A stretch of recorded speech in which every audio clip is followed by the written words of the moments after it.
Clasificación apto para todo público.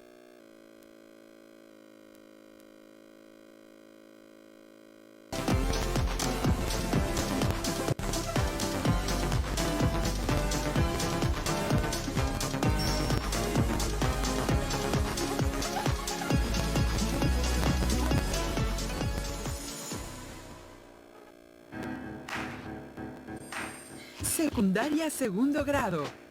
Lengua materna, español. Miradas y perspectivas. Que los alumnos aprendan a distinguir entre los textos complementarios y los contradictorios, y que sean capaces de explicar cuál es la diferencia entre un texto continuo, discontinuo y mixto. Hola amigas y amigos, bienvenidos a Aprende en Casa.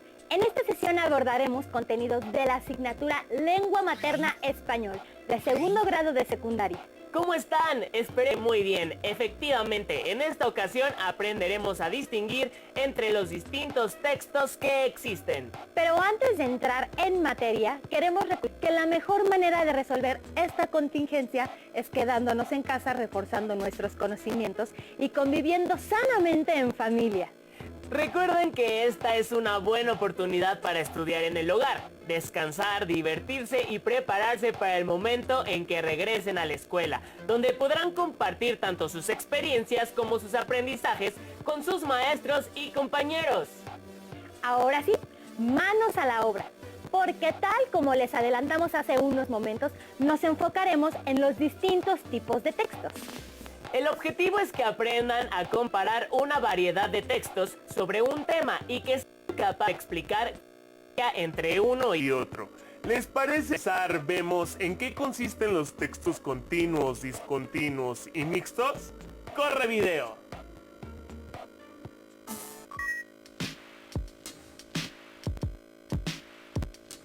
¿Qué has encontrado sobre las culturas prehispánicas? Hay muchísima información. Encontré mapas, infografías y líneas del tiempo, pero no sé por dónde empezar. La verdad no sé qué información sea más útil para la investigación. Ya sé. Hola, hay varias formas de organizar y explicar la información. ¿Qué les parece si las revisamos una por una para entender sus características, sus ventajas y cómo se leen? Los textos pueden estar organizados de diferentes maneras, por lo que se clasifican en textos continuos, discontinuos y mixtos. Los textos continuos están formados por oraciones que se organizan en párrafos. La información es secuencial y progresiva, y se necesita hacer una ala completa de todo su contenido, por lo que se requiere de más tiempo para identificar las ideas principales. Por ejemplo, el poema Mi corazón ajeno, de la escritora mexicana Emma Godoy. Si pudiera matar mi corazón con el puñal del alba, si pudiera sin morirme con él, hundir mi corazón de siglos en las aguas del silencio de Dios. Ah, si pudiera. Mi corazón ajeno. Fragmento. Emma Godoy. Otro ejemplo de texto continuo es este artículo que habla acerca de cáncer. ¿Qué es el cáncer? Cáncer es el nombre a un conjunto de enfermedades en las que las células del cuerpo empiezan a dividirse sin detenerse, por lo que se diseminan a otros tejidos. Esto ocurre en todos los tipos de cáncer. Por otro lado, hay textos discontinuos, en los que la información no está organizada de forma secuencial, es decir, carece de continuidad. La información es específica y concreta y se identifica fácilmente. Estos textos hacen uso de imágenes, fotografías, esquemas, líneas, etc. El lector puede elegir la sección o la parte con la que va a empezar y a continuar. Entre estos elementos se encuentran también las líneas del tiempo, las infografías, los mapas y los formatos de trámites institucionales, entre otros. El tiempo representan relaciones temporales entre sucesos vinculados con un mismo tema y se organizan de manera cronológica. Se pueden emplear imágenes que refuerzan la información que se presenta. la cual debe ser muy breve. Según la presentación, se empiezan a leer por el evento más antiguo. Las infografías son textos que incluyen información icónica con textos breves relacionados con un tema. Las infografías se pueden leer de diferentes maneras. Se puede comenzar por la exploración de textos y después las imágenes, o viceversa, empezando por la parte superior o inferior, de izquierda a derecha, o viceversa. Los formatos o formularios de trámites institucionales son otro tipo de texto discontinuo. Son plantillas con espacios para anotar información vinculada con el trámite personal, familiar, escolar, laboral y sobre los requisitos e información administrativa para el trámite. Por lo general se leen de arriba hacia abajo y se identifican los datos que se deben anotar. Un texto mixto es la combinación de textos continuos y discontinuos. Por ejemplo, una gráfica, tabla o mapa con su respectiva guión en prosa. Estos textos aparecen en revistas, libros de consulta e informes. Una manera de leerlos es observar los elementos que lo componen, como gráficos, colores, simbología, recuadros, etc. Yo creo que los 3 tipos de textos nos pueden servir para la investigación. Yo también lo creo. Siempre me había preguntado cómo se llamaban esos textos que aparecen en las revistas y vienen acompañados de imágenes e infografías. Ahora ya lo sabes, y ustedes también. Por mi parte aprendí que una solicitud de empleo es un texto discontinuo. La próxima vez tendré que pedirle en la papelería así: señor, ¿me da un texto discontinuo? Claro que no, pero aprenderlo nos ayuda a saber cómo leerlo. Cada texto se lee de manera diferente y eso nos hace generar ciertas expectativas cuando nos enfrentamos a comparar ideas que provienen de diferentes textos, como lo veremos en el siguiente video. Cuando hacemos una investigación, podemos encontrar información o ideas que se complementan y otras que se contradicen. ¿Sabes identificarlas? ¿Para qué es útil reconocerlas? Vamos a investigar. Ya encontré varias fuentes con información sobre la energía nuclear. Empecemos por ver si hay alguna definición. Definiciones. Y no sé qué información seleccionar para el resumen. ¿Qué te parece si investigamos para saber qué información podemos aprovechar? De acuerdo, porque mira, yo digo... Cuando se realiza una investigación sobre un tema, es indispensable consultar distintos tipos de texto, como revistas de divulgación, libros y páginas web confiables, entre otros. Al realizar una investigación es de información similar, complementaria y contradictoria. Las ideas similares entre 2 o más fuentes se manifiestan cuando éstas coinciden en el análisis o juicio que hacen sobre un determinado fenómeno. Incluso pueden tener una estructura idéntica o parecida. Las ideas complementarias sustentan y enriquecen las ideas principales. Cumplen la función de ampliar, detallar, demostrar o ejemplificar esas ideas. Las ideas contradictorias se pueden manifestar en textos distintos, cuando algunas de las ideas que los conforman disienten. Es decir, las ideas expresadas entre uno y otro texto son opuestas o contradictorias. Son conceptos opuestos de tal manera que uno niega lo que el otro afirma. Estas ideas son similares porque ambos textos dicen que México dispone de una planta nuclear con 2 reactores nucleares. Estas ideas son complementarias porque enriquecen la idea principal. Por ejemplo, el texto que México dispone de una planta nuclear que genera electricidad se complementa con otro texto que menciona que es propiedad de la Comisión Federal de Electricidad y que usa agua de mar para refrigerarse. Y estas son ideas contradictorias, porque uno afirma lo que otro niega. Escucha, en un texto dice que la planta nuclear de Laguna Verde es de las más inseguras a nivel mundial, y en otro texto se menciona que los protocolos de actuación de la planta nuclear están debidamente regulados, lo que quiere decir que es segura. Ahora, ¿cómo integramos las ideas en un resumen? Vamos a investigar. Contraponer las ideas no significa necesariamente que el texto esté mal. De hecho, permite tener un panorama más amplio en el que se contrastan las ideas. Por lo tanto, cuando se lee o investiga, es importante identificar el desarrollo de las diferentes ideas que componen un texto, si hay similitud entre ellas y cómo se complementan para enriquecer el texto. Ya tenemos todo para elaborar nuestro resumen. Podemos iniciar con las ideas similares.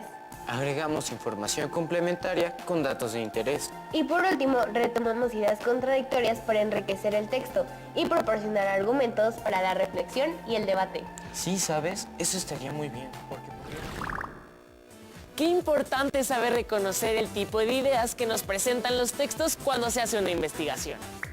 ¿Has identificado alguna de estas ideas en los textos que utilizas para tus investigaciones? ¿Que la energía nuclear es segura? Claro que es segura. Además, contamina muy poco, ¿no? Yo creo que sí contamina mucho. Y sobre la seguridad, ¿qué te digo? No lo sé. Hay muchas plantas nucleares en las que nunca ha pasado nada. Parte de la dificultad de comprender estos textos está en valorar qué tan confiable es la información. Veamos el siguiente video para ahondar más en el tema. En la vida real, cada texto se conecta con otros previos, posteriores o escritos. En un mismo momento, cada uno busca su audiencia, responde a otro escrito, discute argumentos, los copia o los rechaza. ¿Qué puede hacer el lector? Debe compararlos, darse cuenta de cómo se relacionan, cuáles son sus semejanzas, diferencias, checar los efectos sociales del lenguaje en ambos. Esto para favorecer la interpretación. Te mostramos un ejemplo para que se comprenda mejor. Tenemos el primer texto de nombre La rana que quería ser una rana auténtica, del autor Augusto Monterroso. Había una vez una rana que quería ser una rana auténtica y todos los días se esforzaba en ello. Al principio se compró un espejo en el que se miraba largamente buscando su ansiada autenticidad. Unas veces parecía encontrarla y otras no, según el humor de ese día o de la hora. Hasta que se cansó de esto y guardó el espejo en un baúl. Por fin pensó que la única forma de conocer su propio valor estaba en la opinión de la gente. Y comenzó a peinarse y a vestirse y a desvestirse, cuando no le quedaba otro recurso, para saber si los demás la aprobaban y reconocían que era una rana auténtica. Un día observó que lo que más admiraban de ella era su cuerpo, especialmente sus piernas, de manera que se dedicó a hacer sentadillas y a saltar para tener unas ancas cada vez mejores, y sentía que todos la aplaudían. Y así seguía haciendo esfuerzos hasta que, dispuesta a cualquier cosa para lograr que la consideraran una rana auténtica, se dejaba arrancar las ancas y los otros se la comían. Y ella todavía alcanzaba a oír con amargura cuando decían qué buena rana, que parecía pollo. Un segundo texto. La inmolación por la belleza, del autor Marco Denet. El erizo era feo y lo sabía. Por eso vivía en sitios apartados, en matorrales sombríos, sin hablar con nadie, siempre solitario y taciturno, siempre triste. Él, en realidad, tenía un carácter alegre y gustaba de la compañía de los demás. Solo se atrevía a salir a altas horas de la noche, y si entonces oía pasos, rápidamente erizaba sus púas y se convertía en una bola para ocultar su rubor. Una vez alguien encontró una esfera híspida, ese tremendo alfiletero. En lugar de arrociarlo con agua o arrojarle humo, como aconsejan los libros de zoología, tomó una sarta de perlas, un racimo de uvas de cristal, piedras preciosas o quizá falsas, cascabeles. 2 o 3 lentejuelas, varias luciérnagas, un dije de oro, flores de nácar y de terciopelo, mariposas artificiales, un coral, una pluma y un botón, y los fue enhebrando en cada una de las agujas del erizo, hasta transformar aquella criatura desagradable en un animal fabuloso. Todos acudieron a contemplar, según quien lo mirase. Semejaba la corona de un emperador bizantino, un fragmento del pájaro, luciérnagas en una góndola encabezada de un centauro, o si lo miraba algún envidioso, un bufón. El erizo escuchaba las voces, las exclamaciones, los aplausos y lloraba de felicidad, pero no se atrevía a moverse por temor de que se le desprendiera aquel ropaje. Así permaneció durante todo el verano. Llegaron los primeros fríos, había muerto de hambre y de sed, pero seguía hermoso. Ahora que conocemos ambos textos, podemos compararlos a partir de las siguientes preguntas. ¿Cuál es el nombre de ambos textos? ¿A qué género pertenecen? ¿A qué tipo de lector está dirigido? ¿Cuál es su intención? ¿Cuáles son las semejanzas y diferencias entre ambos? De tal suerte que al recuperar esta información, el lector se dará cuenta que hasta ahora comprende mejor el tema al que se refieren ambos textos. Y hasta aquí terminamos con esta estrategia para la interpretación de textos. Gracias por tu atención. Nos vemos pronto. ¡Pobre erizo! Sí, pobre erizo y pobre rana. Por cierto, ¿se fijaron que a los textos complementarios y contradictorios también se les llama paralelos y opuestos? Es cierto, ¿sabes? Ya me dieron ganas de leer y comparar textos para escribir un ensayo sobre la salud en México. ¡Magnífico! ¡Yo te ayudo! ¿Y ustedes recuerdan en qué consisten los textos continuos, discontinuos y mixtos?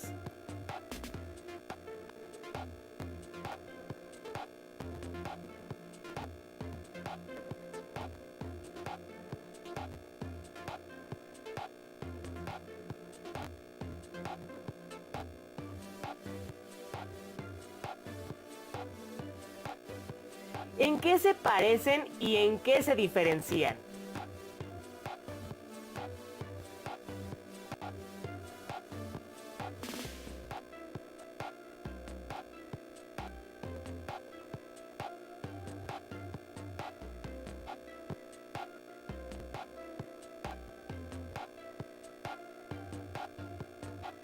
¿En qué consisten los textos complementarios y los contradictorios?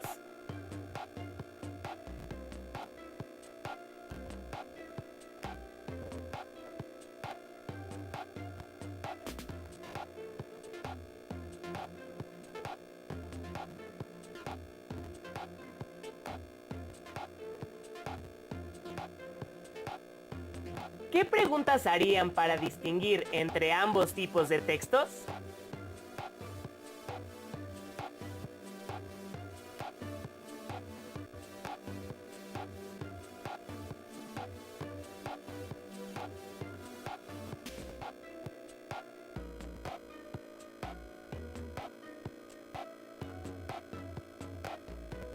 ¿Creen que es importante leer textos complementarios y contradictorios? ¿Por qué?